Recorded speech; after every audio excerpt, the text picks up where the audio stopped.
어떤 대상과 마주보고 있는 위치를 우리는 맞은편이라고 합니다. 우리의 맞은편에 마주한 사람은 나와 대등한 대화의 상대가 되곤 하지요. 사랑하는 이와의 마주 앉아 눈을 마주치고 숨결을 나누며 마음을 나누는 것이 우리에게는 행복일 것입니다. 그런데 때로 우리의 맞은편에 대결의 상대를 두기도 합니다. 그때 맞은편은 이제 눈을 마주치는 자리가 아니라 서로를 향해 겨눠야 할 자리가 되고 맙니다. 정복해야 할 대상이 맞은편에 있을 때에 우리는 그 사람을 더 이상 나와 대등한 사람으로 보지 않습니다. 낮추어 보고 경계하고 우리의 삶에서 밀어내려는 태도가 생기기 마련입니다. 오늘 본문 속 거라사인의 땅이라는 곳이 그렇습니다. 그 땅은 제자들에게 그리고 당시 유대인들에게 차마 마주하고 싶지 않은 맞은편 땅이었습니다. 그리고 그 땅에서 만난 광인, 그는 그 땅에서조차 맞은편에 있던 사람이었습니다. 그런데 오늘 주님께서는 그 맞은편을 향하여 배를 띄우십니다.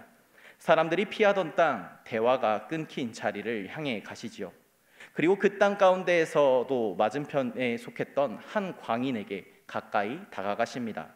귀신 들렸다며 인간으로 취급받지 못하던 사람과 나란히 주님은 기꺼이 마주보고 계십니다. 이렇듯 주님께서는 우리와 세상의 모든 맞은편을 향하여 나아가십니다. 주님께 맞은편은 대결의 대상이 아닌 대화의 대상, 사랑의 대상이었습니다. 그 주님과 함께 오늘 우리도 우리의 맞은편을 함께 고민해 보기 원합니다. 그리고 그 맞은편을 향하여 발을 내딛기를 소망합니다. 주님께서는 제자들과 함께 갈릴리의 맞은편 거라사인의 땅에 도착하셨습니다. 다른 복음서에서는 가다라라고도 하는 이 지역이 정확하게 어디인지를 특정하기는 어려움이 있습니다. 다만 갈릴리의 맞은편에 위치한 이방 지역 호수의 동편을 가리키는 것은 분명합니다. 위치적으로 맞은편에 있는 땅이겠지만 심리적으로도 그 땅은 유대인들이 종교적, 문화적으로 경계하던 땅, 꺼리는 땅 맞은편이었습니다. 그 땅이 이방인의 땅이라고 불리는 이유입니다. 거라사 땅은 데가볼리 지방에 속합니다. 숫자 10을 뜻하는 데카와 도시를 뜻하는 폴리스라는 단어를 합쳐서 갈릴리 동편에 위치한 10개의 도시를 일컬어 데가볼리라고 합니다. 예수님 당시의 데가볼리는 로마 제국으로 본다면 동쪽 끝에 위치한 도시들이었습니다. 때문에 그곳에서는 군사 충돌이 잦았습니다. 때문에 로마는 이 땅에 군대를 주둔을 시켰습니다. 그래서 이곳에서 일어나는 소요 사태들을 진압하려고 하였습니다. 이 도시들에는 이방인들이 모여들었고 유대민족을 배신하고 로마 제국을 위해 봉사하던 이들이 모여든 곳이 바로 이 데가볼리 지역이었습니다. 그렇다면 유대인들이 보기에 그 땅은 어떤 땅이었을까요? 그 땅은 헬라 문화와 이방 종교가 뒤덮은 땅이었습니다. 부정한 땅이었지요. 그 땅의 부정함을 특징적으로 드러내고 있는 것이 바로 오늘 본문에 등장하는 돼지입니다. 로마 군인들에게 제공될 목적으로 그 땅에서는 돼지를 길렀다라고 합니다. 그런데 돼지는 율법에 따르면 부정한 동물입니다. 때문에 돼지를 기르는 그 땅은 유대인의 관점에서는 부정한 땅, 거리끼는 땅이었습니다. 거라사인의 땅은 유대인들에게 대화의 상대가 될 수 없었습니다. 그들이 보기에 그 땅은 종교적으로나 도덕적으로나 타락한 죄인들의 땅이었기 때문입니다.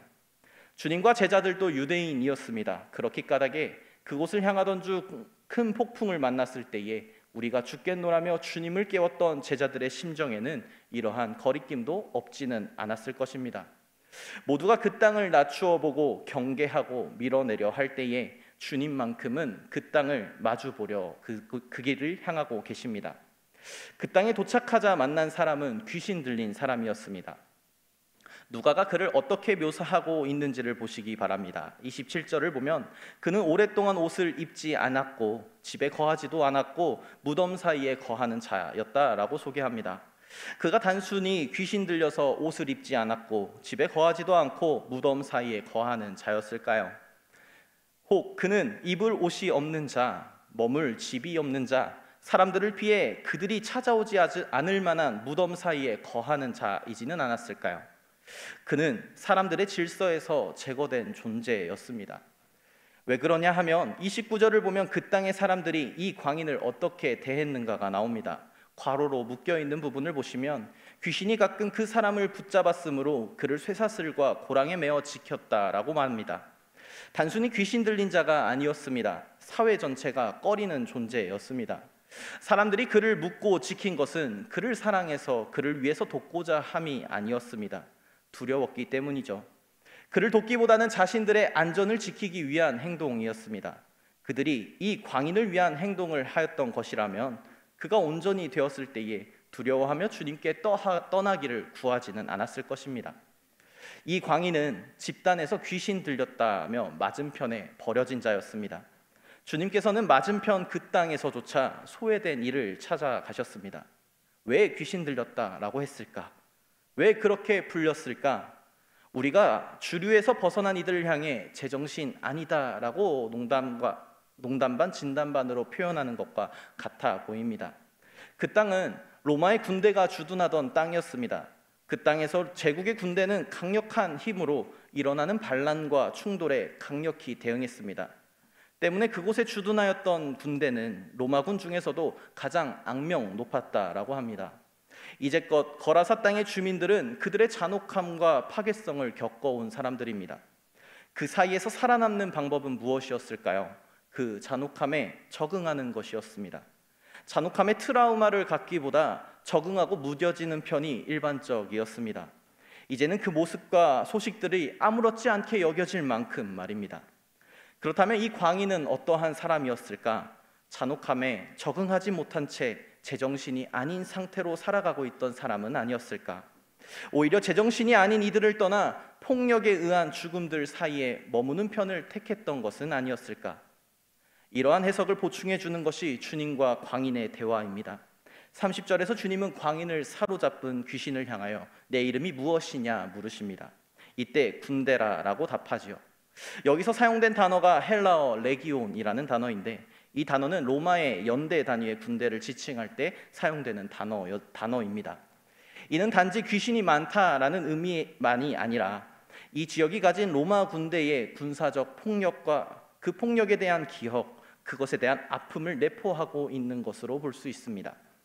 그는 한 개인의 고통을 넘어서 제국의 억압과 폭력이 각인된 상징적인 존재입니다.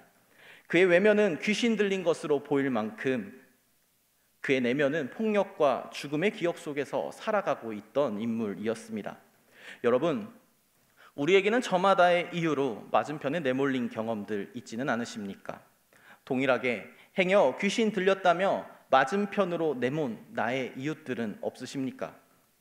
주님께서는 우리의 그 모든 맞은편으로 향하고 계십니다. 그리고 그곳에서 회복을 시작하십니다. 이러한 배경에서 생각해 볼 때 주님께서 맞은편 거라사 땅으로 향하신 것은 한 사람을 고치시는 사건에서 그치지 않습니다. 36절에서 그의 온전해짐을 향하여 치유가 아닌 구원이라 여긴 것이 바로 그 이유입니다. 이는 훨씬 더 크고 깊은 구원의 선포였습니다.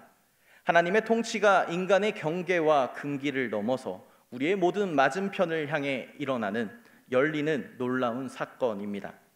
모든 폭력과 억압, 정치와 종교를 기준으로 차별에 놓여있던 그 지역에 주님은 복음을 선포하셨습니다. 주님께서는 군대 귀신의 요청대로 돼지떼로 들어가기를 허락하셨지요. 그리고 그 돼지들은 비탈로 내리달아 호수에 빠져 몰살하였습니다. 군대와 돼지가 함께 몰살한 것입니다. 그 땅과 그 사람을 맞은편이라 구분짓던, 사회적으로 나누던, 정치적으로 나누던, 나와 너를 갈라놓던 근원을 제거하고 계십니다. 귀신 들린 자는 이제 귀신 나간 사람이 되었습니다. 그가 옷을 입고서 정신이 온전하여 주님의 발치에 앉아 있습니다. 더 이상 그는 방황하지 않습니다. 인간됨을 회복하였기 때문입니다. 분주한 마르다와 달리 주님의 발치에 앉았던 마리아처럼 이제 그는 제자의 자리에서 주님의 말씀을 듣습니다. 누가는 그가 하나님 나라의 백성으로 회복되었음을 이렇게 보여주고 있습니다. 그 누구도 사람 취급하지 않았던 그를 주님은 사람으로 다시 세워주셨습니다. 이렇게 이야기가 끝난다면 아멘, 할렐루야, 박수 3번 짝짝짝 하면 참 좋으련만. 그렇게 이 이야기는 해피엔딩이어야 할 텐데 이렇게 끝나지 않지요. 이상한 일이 그곳에 벌어집니다. 기쁨이 없습니다. 오히려 두려움이 가득하다라고 누가는 전하고 있습니다. 갈릴리 나사렛에서 예수께서 쫓겨나셨듯 맞은편 땅에서도 사람들은 주님을 쫓아내려 합니다. 그들은 말과 행동이 앞에서 귀신이 했던 말과 놀랍게도 유사합니다. 28절을 보시면 당신이 나와 무슨 상관이 있나이까 당신께 구하노니 나를 괴롭게 하지 마옵소서 하였던 그 귀신의 말과 지금 예수를 그곳에서 쫓아내고자 하던 이들의 말이 유사합니다. 귀신도 마을 사람들도 똑같이 말합니다. 당신과 우리 사이에 거리를 좀 두자, 선을 긋자, 나를 괴롭게 하지 말아달라, 나의 영역을 넘어오지 말라, 나의 질서를, 나의 세상을 지금 이대로 잘 살고 있었는데 왜 허무려 하느냐라고 말입니다. 여러분, 정상의 기준이 흔들리고 있습니다. 그동안 마을 사람들은 광인을 맞은편에 두고 우리와 그를 구분하며 살아왔을 것입니다. 광인은 그들의 사회적 질서를 유지해주는 경계의 저편이 되어 주었고 그를 향해 귀신 들렸다며 마을 사람들 스스로는 나는 정상이야 라고 믿으며 살아올 수 있었습니다. 그런데 이제 그 사람이 돌아왔습니다. 경계선이 무너졌습니다. 더 이상 맞은편의 사람이 아닙니다. 주님이 가져온 여파는 한 사람의 치유가 아니었습니다. 공동체 전체를 뒤흔드는 구원 사건이었습니다. 공동체는 그 흔들림을 견디려 하지 않습니다. 그래서 그 원인을 밀어내려고 하지요. 예수를 내쫓아야 한다. 광인이 회복된 순간에, 하나님의 구원의 그 순간에 그들 내면에 감추어 두었던 귀신과 같은 모습이 드러나게 된 것입니다. 여러분, 우리의 신앙의 모습도 한번 생각해 봅시다. 나와 다른 맞은편을 통해 나의 믿음을 규정하고 있지는 않았습니까? 나와 전혀 다른 이에게 넘어오지 못할 경계선을 그어두고 이를 통해 심리적 안정을 갖는 경우들 허다하지 않으셨습니까? 내가 쟤보다 나아, 내 신앙이 옳아, 내 믿음이 정상이야 라는 식으로 말입니다. 이 질서가 깨져서는 안 된다는 불안감, 두려움이 우리에게 있습니다. 주님께서는 맞은편에 계심에도 불구하고 말입니다. 복음이 드러날 때에 우리의 삶이 또한 드러남을 기억하셔야 합니다. 우리가 주님과 함께 맞은편에 있지 않는다면 어느새 우리도 마을 사람들과 함께 질서를 깨뜨려 버리려는 예수를 이곳에서 쫓아내고 있는지도 모릅니다. 주님께서는 우리의 맞은편을 택하심으로 우리의 내면에 자리한 악한 영을 폭로하실 것입니다. 여기에서 우리는, 그리고 지금의 한국의 교회는 자유로울 수 있겠습니까? 모두가 주님께 이곳을 떠나달라라고 요청하던 바로 그 자리에서 오직 한 사람만이 주님과 함께 있게 해달라라고 간청합니다. 그것도 가장 상처 많았고 사회의 가장 끝자락에 서 있었던 사람이 말입니다. 공동체 밖에 버려져서 죽음 사이에 살아가던 인생이었습니다. 그랬던 그가 주님과 함께 있고 싶다라고 말합니다. 그것은 감동, 헌신의 표현으로 들릴 수도 있겠지만 살기 위한 요청으로 보입니다. 그 땅은 여전히 그를 미치광이로 기억하는 곳이고 그를 귀신 들린 자로 낙인 찍은 사람들이 모여있는 곳입니다. 반면에 주님과 함께 있는 것은 새로운 시작이었고 보호받을 수 있는 길이었습니다. 주님과 동행하는 제자의 길이 그의 상황에서 볼 때 훨씬 더 안전하고 위로가 되는 길로 보일 것이 마땅합니다. 우리도 때때로 이 사람처럼 주님 안에 머물며 보호받기를 청합니다. 세상이 여전히 낯설고 두려운 까닭에 사람들과의 관계가 고통스러울 때에 주님 품이 참 위로가 되곤 합니다. 저도 주님 떠나고 싶지 않습니다. 주님과 함께 떠나게 하여 주십시오. 이 자리를 피하게 도와주십시오 하는 간청이지요. 그런데 주님은 그를 돌려보내시며 말씀하십니다. 집으로 돌아가 하나님이 내게 어떻게 큰 일을 행하셨는지를 말하라. 주님께서는 그가 도망치듯 숨어버리기를 원하지 않으셨습니다. 오히려 회복된 이가 그곳에 증인으로 남아있기를 바라시는 모습입니다. 이 말씀은 한 개인의 회복에 머물지 않고 그를 통해 공동체의 치유까지 바라보시는 예수님의 시선입니다. 치유는 공동체 속에서 완성되어야만 합니다. 버려졌던 그를 받아들이는 일이 공동체가 다시 사람을 품는 연습이 되어야 합니다. 주님은 그를 통해 폭력과 배제의 구조를 무너뜨리고자 합니다. 그가 그 땅에 머물러 살아가는 삶이 복음의 증거가 되어야 합니다. 십자가가 그렇듯 하나님의 나라는 가장 버림받은 사람을 통해 가장 어두운 곳에 심기는 것입니다. 주님께서는 그를 맞은편 그 땅에 남겨두심으로 맞은편 그들 사이에 파송하십니다. 주님의 파송에 그는 적절히 응답합니다. 그가 가서 예수께서 자기에게 어떻게 큰 일을 행하셨는지를 온 성내에 전파하니라. 여러분, 주님은 지금도 우리를 머물게 하시는 분이십니다. 우리를 구하신 그 사랑을, 그 회복을, 그 은혜를 말만 아닌 삶으로 전하게 하시는 분이십니다. 때로는 주님을 따라 떠나는 것보다 머무는 것에 큰 용기가 필요한 법입니다. 우리는 우리를 소외시킨 이들에게 돌아가 주님께서 우리에게 어떻게 큰 일을 행하셨는지를 전파하셔야만 합니다. 또한 우리가 소외시킨 이들이 있다면 우리가 소외시킨 이들을 품을 줄도 아셔야 합니다. 이를 통해 주님께서 우리 공동체에 어떤 큰 일을 행하실지를 기대하셔야 합니다. 사랑하는 성도 여러분, 우리의 맞은편은 어디입니까? 우리가 외면하고 있는 사람, 마음 한켠에서 저 사람은 아니라며 선을 그어버린 대상은 누구입니까?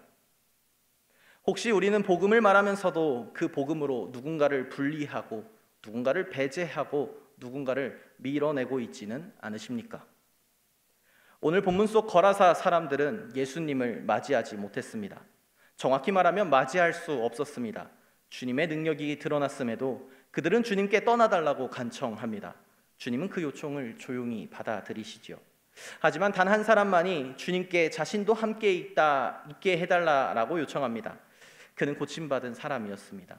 오히려 그곳에 머물기 어려운 힘든 사람입니다.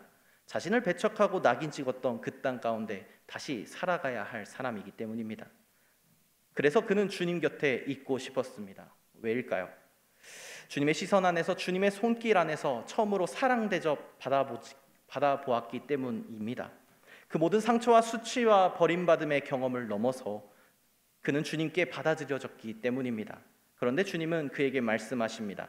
내 집으로 돌아가라. 그리고 하나님께서 내게 어떻게 큰 일을 행하셨는지를 그들에게 말하라. 사랑하는 여러분, 이것이 오늘 우리에게도 주시는 하나님의 부르심입니다. 우리가 다시 돌아가야 할 자리는 어쩌면 불편한 자리일 수 있습니다. 우리가 다시 우리의 공동체로 받아들여야 하는 이들은 우리에게 불편한 이들일 수도 있습니다. 우리의 상처가 되었던 자리, 아픔을 갖고 있던 관계, 복음을 말하는 것이 어색하고 낯선 일상일지도 모릅니다.